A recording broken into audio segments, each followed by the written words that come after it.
नमस्कार मंडळी, आज आपण बनवणार आहोत हॉटेलमध्ये भेटणारा जसा एकदम मार्केटमध्ये भेटतो तसा डोसा, तोही इन्स्टंट।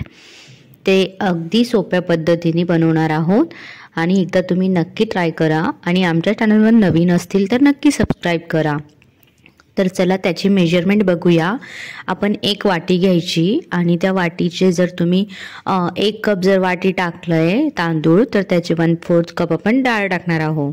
इथे मी 2 वाटी तांदूळ घेतला होता, त्यासाठी मी अर्धी वाटी जितकी उडदाची डाळ घेतली आहे। त्याला एकदम स्वच्छ धुवून घ्यायचं। तांदळाला एकदम स्वच्छ धुवायचं कारण त्यातलं जे पावडर असते ती वरची निघून गेली पाहिजे। आणि डाळ ही स्वच्छ धुवून घ्यायची आणि त्याला काही भिजवायचं नाही, काही नाही, मस्तपैकी धुवून घेतलं की त्याला आता आपण मिक्सरच्या जारमध्ये टाकणार आहोत। मिक्सरच्या जारमध्ये त्याची एकदम बारीक अशी पेस्ट करायची, भरड अजिबात ठेवायची नाही।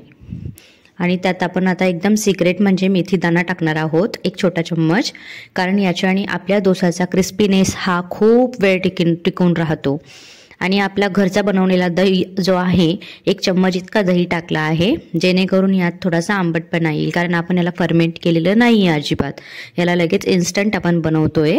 त्यासाठी बघा असं त्याचे एकदम पेस्ट करून घ्यायची आहे आणि ही एकदम फाईन पेस्ट करायची, अजिबात जाड ठेवायची नाही। बघा आपली तांदळाची ही पेस्ट काढून झाली आहे। आता आपण उडदाच्या डाळीची पेस्ट करून घेऊ। त्याच भांड्यामध्ये उडदाची डाळही टाकायची आणि यात थोडंसं पाणी टाकून एकदम पेस्ट फॉर्ममध्ये याला दळून घ्यायचं आहे व्यवस्थित मिक्सरमध्ये। आणि एकदा हा डोसा तुम्ही नक्की ट्राय करा, तुम्हाला सगळ्यांना आवडेल। खूप पटकन झटपट होणारी ही रेसिपी आहे। आपण रात्री भिजवायचं कधी विसरून गेलो तर आपण एकदम इन्स्टंट डाळीचा आणि तांदळाचा डोसा अशा प्रकारे बनवू शकतोय।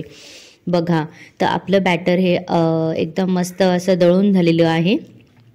एकदम बॅटर थिकही ठेवायचं नाहीये आणि खूप जास्त पातळही करायचं नाहीये, त्याला एकदम मीडियम अशी कन्सिस्टन्सी त्याची ठेवायची आहे, जेणेकरून व्यवस्थित आपला डोसा हा क्रिस्पी तयार होईल। मेथी दाणा हा यातला सिक्रेट इंग्रेडियंट्स आहे, ज्याने की आपला डोसा एकदम क्रिस्पी बनतो, एकदम हॉटेलसारखा। याच्यात आपण 1 चम्मच जितकी साखर टाकणार आहोत। साखरही ऑप्शनल आहे, बाकी तिचा कलर छान येण्यासाठी आपण इथे साखर ॲड केलेली आहे। आणि चवीनुसार मीठ ॲड करायचं। यात आता आपण जो बेकिंग सोडा असतो आपला, बेकिंग पावडर आणि बेकिंग सोडा एकदम छोटंसं चिमूटभर इतकं ॲड करायचं आहे। बघा हा बेकिंग सोडा ॲड केला आहे आणि यात आपण बेकिंग पावडरही ॲड करणार आहोत। जर तुमच्याकडे नसेल तर तुम्ही यात इनोही घालू शकता, फक्त आपल्याला याला फ्लफी बनवायचं आहे थोडंसं। आणि याला एकदम स्लो आता याला मिक्स करायचं आहे, खूप जास्त फेटायचं नाही, अगदी स्लो असं मिक्स करून घेतलं की आपलं बॅटर हे रेडी झालेलं आहे। चला आता आपण डोसा बनवूया। त्यासाठी आपण एक पॅन घ्यायचा आहे। तवा हा लो फ्लेमवरतीच ठेवायचा, खूप जास्त हाय फ्लेमवर ठेवायचा नाही। आपला डोसा हा एकदम क्रिस्पी बनण्यासाठी एकदम लो फ्लेमवरती डोसा काढायचा कधी पण। त्यासाठी आपण ऑइल घेणार आहोत, छानपैकी स्प्रेड करून घ्यायचं।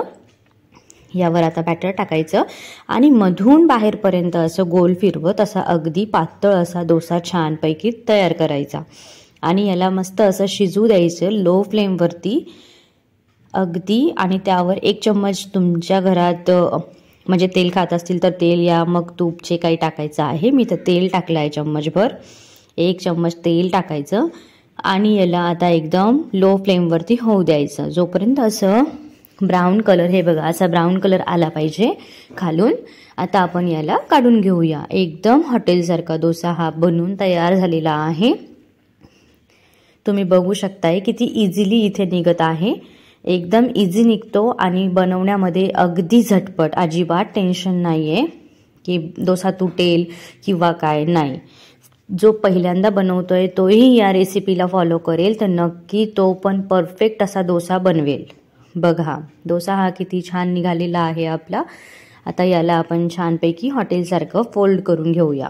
याला एकाच साईडनी छानपैकी क्रिस्पीनेस येईपर्यंत भाजून घ्यायचं, पालटून भाजायचं नाही, कारण हॉटेलमध्ये आपल्याला असाच दिला जातो। बघा किती क्रिस्पी दिसतोय हा, अगदी खायलाही खूप स्वादिष्ट झालेला आहे। असं करून एक एक करून आपले सगळे डोसे रेडी करून घ्यायचे आणि याला तुमच्या चटणीसोबत त्याला सर्व करा या सांबारसोबत, खायला अगदी चविष्ट लागतो। फक्त यात फरक एवढाच आहे की आपण हा इन्स्टंट बनवलेला आहे, बाकी खूप जास्त आपण याच्यात वेळ घालवलेला नाही आहे. हे बनवायला अगदी 10 ते 15 मिनिटात आपला डोसा हा बनवून तयार होतो, घरच्या घरी हॉटेलसारखा. तुम्ही एकदा ही रेसिपी नक्की फॉलो करा आणि नक्की एकदा ही रेसिपी करून बघा. आणि पहिल्यांदा आमच्या चॅनलला आले असतील तर लाईक करा, शेअर करा, कॉमेंट करा आणि आमच्या चॅनलला नक्की सबस्क्राईब करा. आणि तुम्हाला नेक्स्ट रेसिपी ही कुठली हवी आहे ती तुम्ही आम्हाला कॉमेंटमध्ये नक्की कळवा, जेणेकरून मी तुम्हाला नवीन नवीन रेसिपी देत जाईल. बघा आपले डोसे हे छानपैकी करून तयार झालेले आहेत.